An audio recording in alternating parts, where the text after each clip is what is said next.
Exodus chapter 12, verses 29 through 51.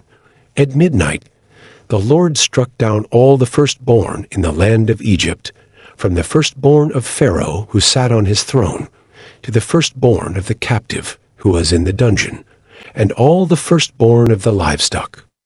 And Pharaoh rose up in the night, he and all his servants and all the Egyptians. And there was a great cry in Egypt, for there was not a house where someone was not dead.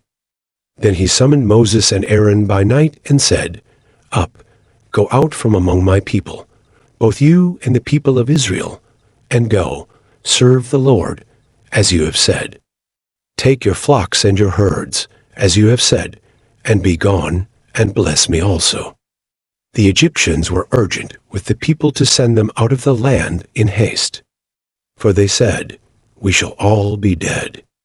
So the people took their dough before it was leavened, their kneading bowls being bound up in their cloaks on their shoulders.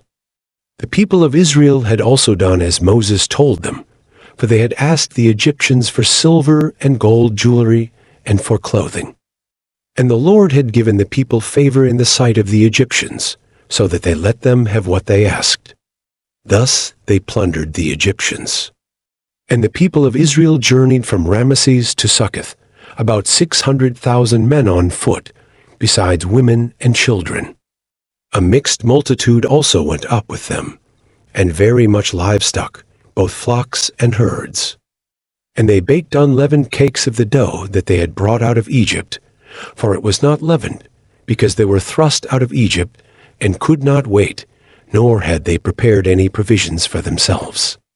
The time that the people of Israel lived in Egypt was 430 years.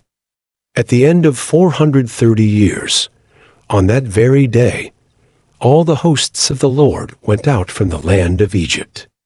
It was a night of watching by the Lord, to bring them out of the land of Egypt. So this same night is a night of watching kept to the Lord by all the people of Israel throughout their generations. And the Lord said to Moses and Aaron, This is the statute of the Passover. No foreigner shall eat of it, but every slave that is bought for money may eat of it, after you have circumcised him.